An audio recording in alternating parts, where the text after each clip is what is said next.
ChatGPT has tremendously changed my workflow as a team leader and real estate agent, and I'm going to talk to you today about 4 ways that I'm using ChatGPT. And by the way, my name's Chad Leonberg, and I've helped tons of real estate agents scale their business to 6 figures and beyond. If you're looking to work with us, feel free to hit me up at the contact info below about our Shark Partner program. So I'm going to break down the 4 different ways that I've been using ChatGPT recently to make things easier, but it's not so much to make things easier, it's really to help get better, more effectively, and help save time. It's more about efficiency and effectiveness. And one of the ones that I'll save for the end really even helped me unlock some things personally. So these are some wicked tips. So the first one is role play. Now, if you have the free version of ChatGPT, it's not really quick. It'll still work, but for me, I think it's worth paying $20 a month just to have the quick back and forth that's required to do this role play. But anyway, if you do have the premium version, or if not, you can always just go into the audio mode. So where you're talking to it back and forth, and whenever you go into that mode. So what I do is I just come on, and here's my key with ChatGPT. Making sure that we're having very clear language, like in the way that I would talk to you or to a person, so if I say, like, don't make it weird, like I say that to ChatGPT. So that's one thing is I would encourage is your natural language so you get what you want out of it. But for role play, I say, hey, pretend, or we're going to role play. I want you to be a buyer lead that came off of Google pay-per-click or Zillow or Open House, whatever. I'm going to give you a call, and you're going to be super, super hard. You're going to be mad that I'm calling you. But if I ask you enough good questions, you'll unravel like an onion and tell me a little bit more about what you're looking for. So prompting it that way, and I've started it, and it's thought it was the agent when it was supposed to be the lead sometimes, and you just interrupt it, say, no, you got this wrong.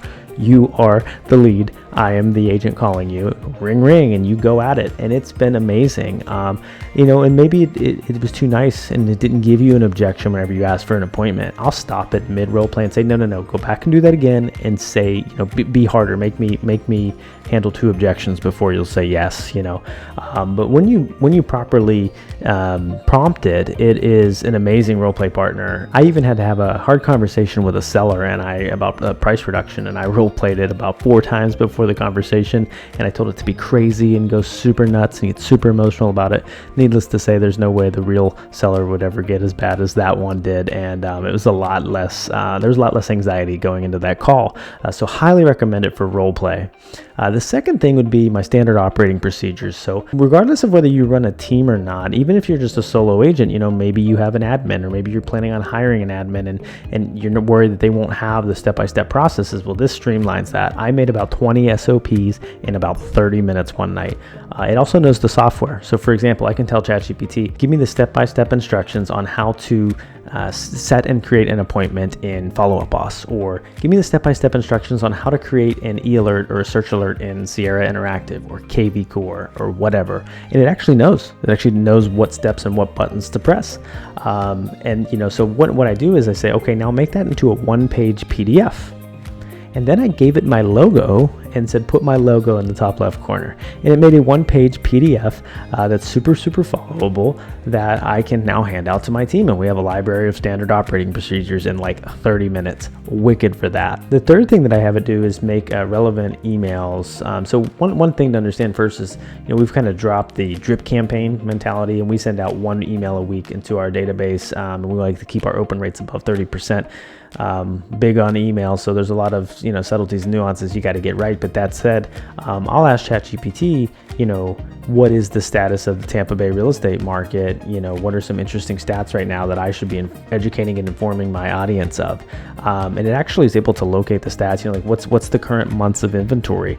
What's the average days on market? And it actually pulls them from different websites and can build the email out and even reference the stats in those websites. So to educate and inform through email, it's a little tricky to get it to sound like you, and it taken me a lot of trial and error, but it does have a memory.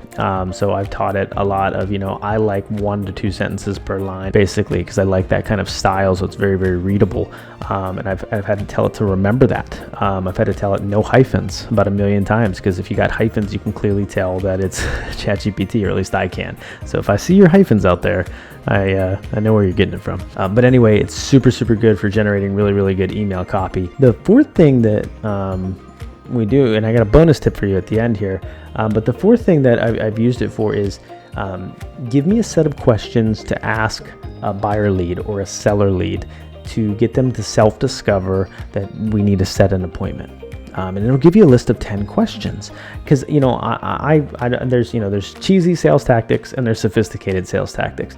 In sophisticated sales, you should be asking better questions to help people discover. So what's interesting is when you learn how to seek first to understand, then to be understood. You learn that principle. It's from a great book. I think it's The 7 Habits of Highly Effective People or something like that. It's a great book. We actually just gave it out to our team for the new year. But seek first to understand, then be understood.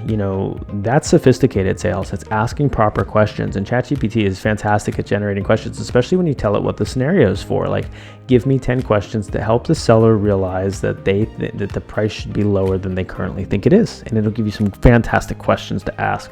And that has helped land a lot of appointments for our team, and it's helped me get through a lot of murky water situations to help people discover. Instead of me telling them what to do, it's helping me help them discover what to do. So I highly recommend using the questions to lead people to where they need to go. The pro tip that I wanted to give you at the end was, if you do ever have anything recorded, if you record any Zoom consults that you do, obviously, compliantly, you want to make sure you're notifying people, or if any of your calls are recorded through your CRM or anything like that, and you're able to either get the transcripts somehow. I've actually uploaded transcripts and said, what could I have done differently, or what could I have done better here? Now, we have a tool in our CRM in Follow Up Boss. We have Shiloh.ai, a plugin to Follow Up Boss, and it actually grades all of our calls with an AI, gives us a 1 to 5 star rating and all that good stuff, and gives us best practices and coaching and what to do on that. But even if you don't have that, you can take a transcript and plug it in and say, what could I do differently here? One of the craziest things that happened for me was I actually had a meeting with one of my real estate coaches, and I was trying to get a personal breakthrough on maybe some fear of pushing through on doing the mundane work or making the calls, and it was a little on the personal side. I took the transcript and I plugged it in. I said, what was I missing here?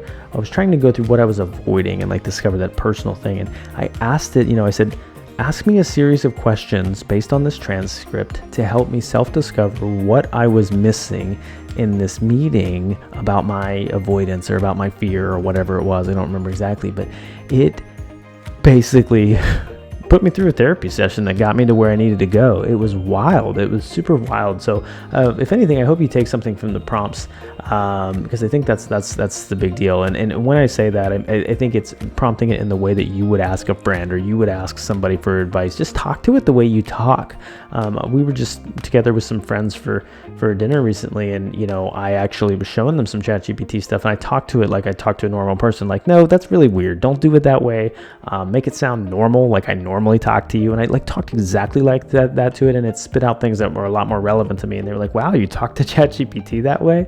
And it's like, yes, if you use natural language, or if you use the language in the style you want, you'll probably get what you want back. So definitely something to think about. Ultimately, there's a ton of ways you can use ChatGPT. I thought it'd be helpful to share a couple of the ways that I've been using it recently. It's done some crazy things, even like sorting through CSV files, give me the people with home that have their home equity over 100,000 in this CSV file, separate the data so I only have these columns. It's done some crazy stuff for sure. You can definitely incorporate it into a ton of your day-to-day, but I think these can be super useful and helpful as a real estate agent, particularly the role play. If you're not role playing, and if it feels weird, to go into a role play session, doing it with your phone with just an AI chatbot where there's no judgment of other people might be a much safer space to get into the rhythm of it. And role play can change your world. So I highly recommend it for 15 minutes a day.